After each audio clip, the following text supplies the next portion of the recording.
So I hear this question a lot from young people who ask me, "Sir, how do I know that this person is the right person for me?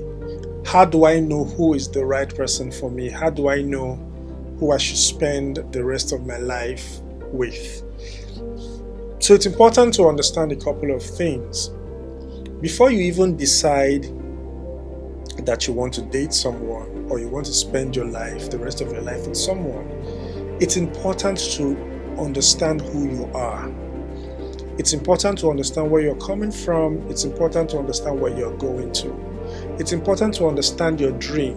It's important to understand your purpose. It's important to understand your passion. Because if you're able to understand where you are going to, you would know who to go with on that journey. Because the problem with a lot of people is that they don't know what their purpose in life is. They don't know what their dreams and their visions in life is. And because they don't, they go into a relationship or into a marriage relationship with someone that also does not know where they are going to, or that doesn't even fit with them. And so that's where the problem is for a lot of people. Now, it's important to understand where you are going to. It's important to understand who you are. It's important to understand your purpose in life. Because when you understand your purpose in life, it's easier to work with someone else. Because one thing that marriage does is that marriage helps you to fulfill your purpose. Marriage helps you to fulfill your destiny.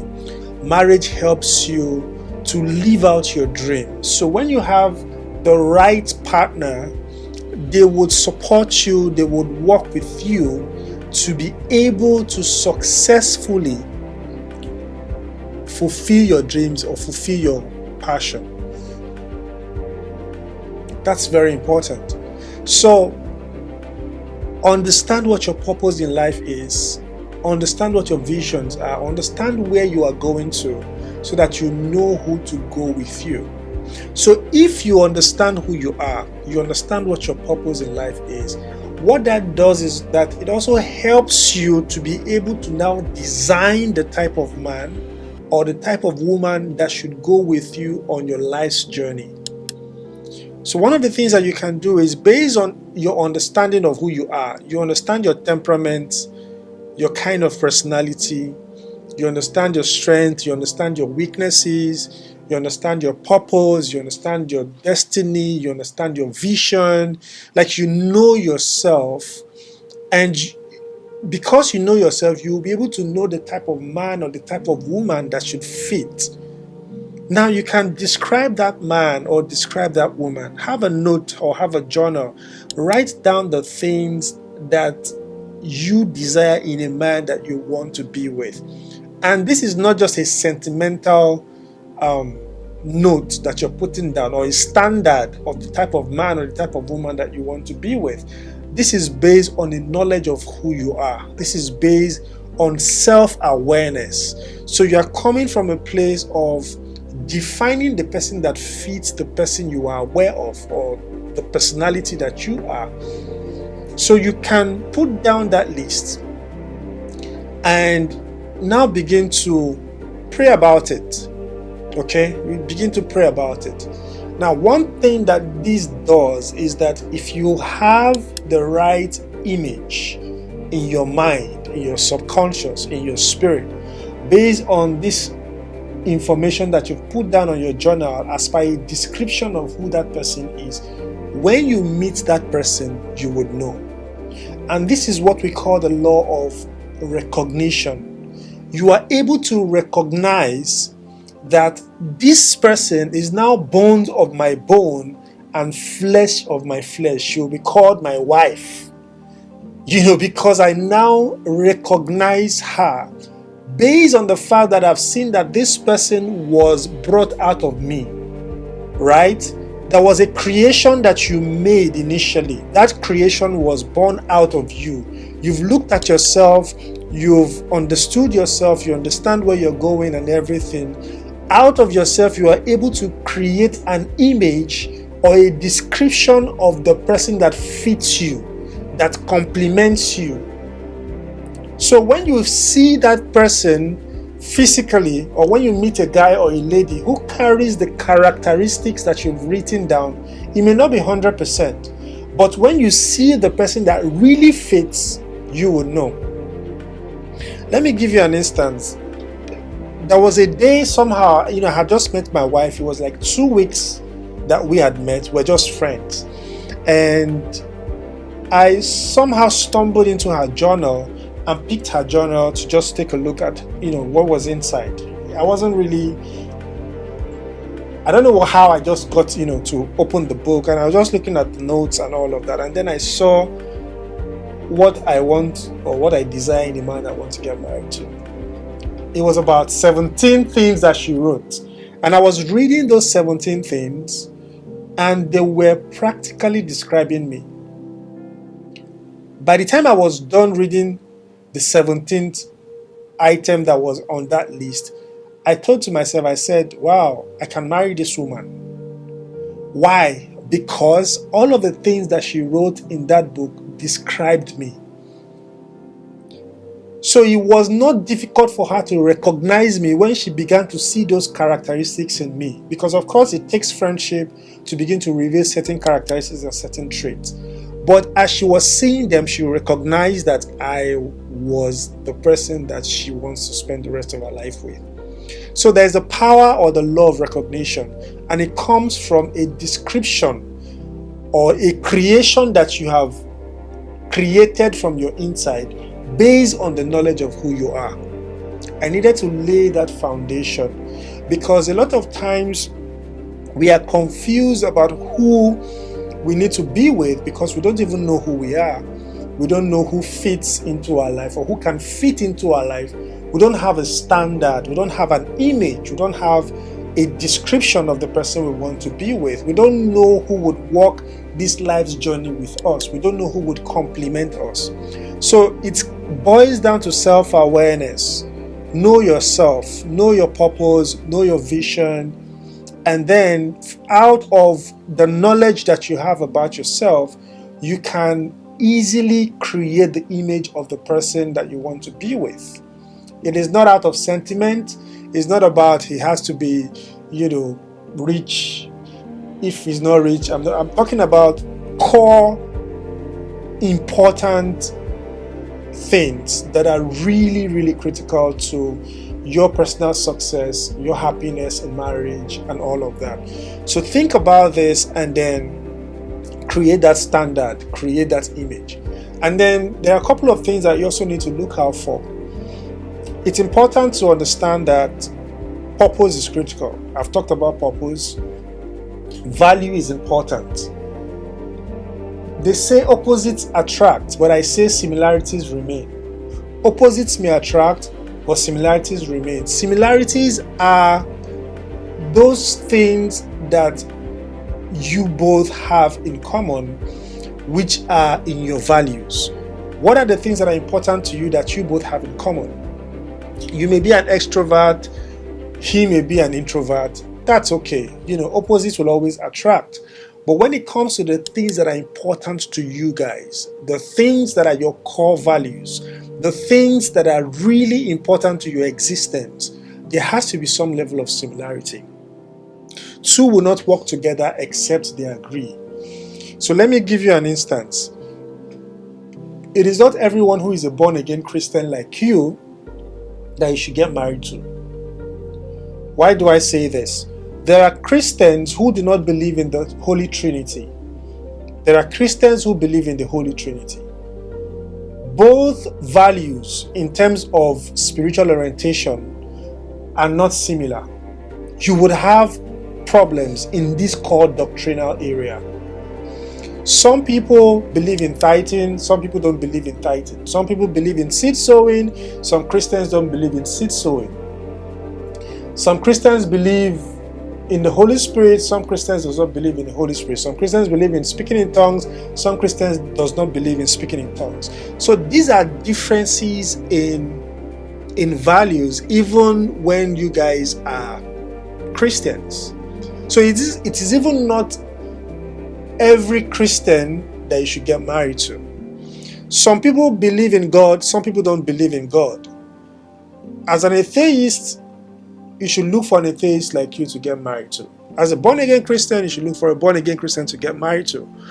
Marry your kind. That's what I'm saying. Just marry your kind, because when you marry your kind, you will agree in those areas of your lives that are very, very important. And sometimes you would actually get to find out what those values or what are important to you as you continue to have conversations, or as you continue to be friends or date each other, because the more you have conversations, the more you are convinced that this person is supposed to be your spouse or this person is supposed to be your partner. Sometimes you may be talking about how to raise children, and for them they believe that you must flog or beat a child, but you believe that a parent should not beat their child.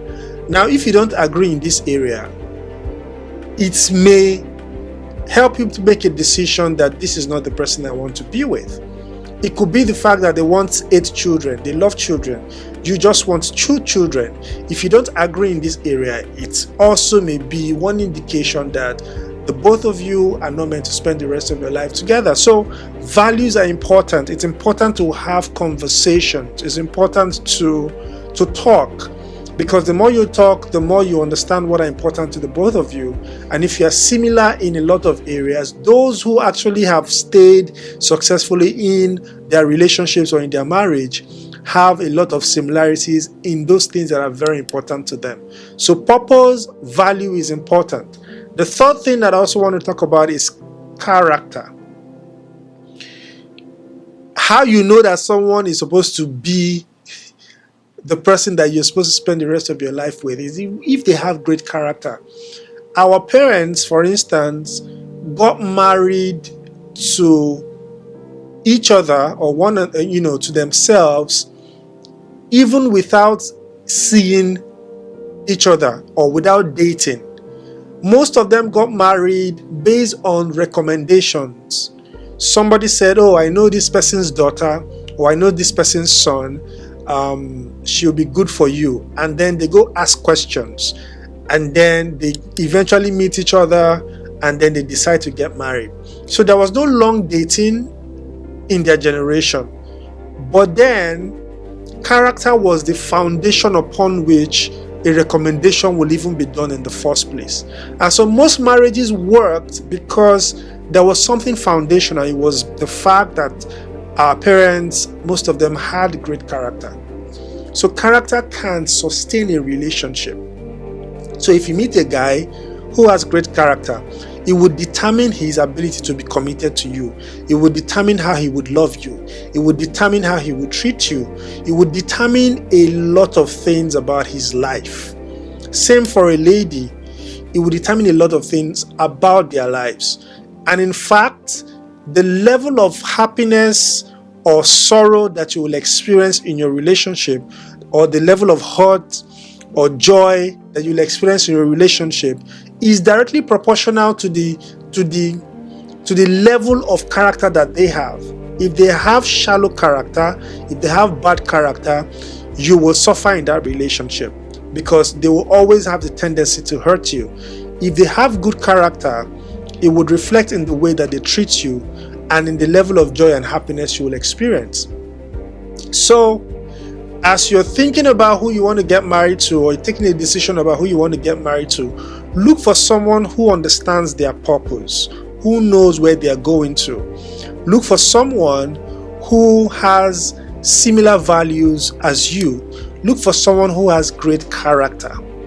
These things are the things that help to sustain long-lasting relationship. Other things also would be wisdom. Marry someone that has sense. Especially in this our generation, you have to marry someone that has sense. If they don't have sense, you would get into a lot of trouble. Even in the way that they make decisions, in the way that they treat you, you'll fall into trouble. So marry someone with wisdom. Marry someone that has sense. Marry someone that is wise. Because a wise person will always seek for ways to improve your relationship with them, will always seek for ways to improve their financial life, every area of their lives. So marry someone who is wise.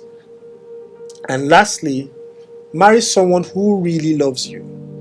Marry someone who really loves you. Also marry someone you love. It's very important. And when I talk about someone who really loves you, in my previous video I had shared about how you know someone loves you. So look for that video and watch it. Marry someone who loves you and marry someone you love, because when you do consider these things, it would help you to make the right decision. And then lastly, take it to God in prayer, because a lot of times some people would show this level of perfection, like they are just on point on every area of their lives. They are on point, and you think that they are the one for you, but because you lack the capacity to discern and know the intent of their heart, you may just fall into it. That's where you need God.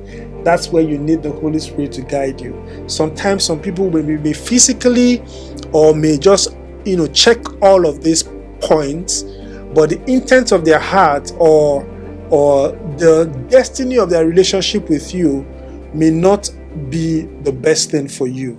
And that's where we need God, and to say, God, I like this person, but what are you saying? I like this person. If he's not the one, maybe you should let me know. So the ability to discern the right person is also very important. And that's why you can't take away spirituality from taking a decision like this. When you're with the right person, you would feel peace in your heart, especially when you're working with God to make this decision. I hope this helps you. I hope this guides you to make the right decision about who to get married to, and to help you, in fact, know who to get married to. All right, guys, take care of yourselves and receive sense.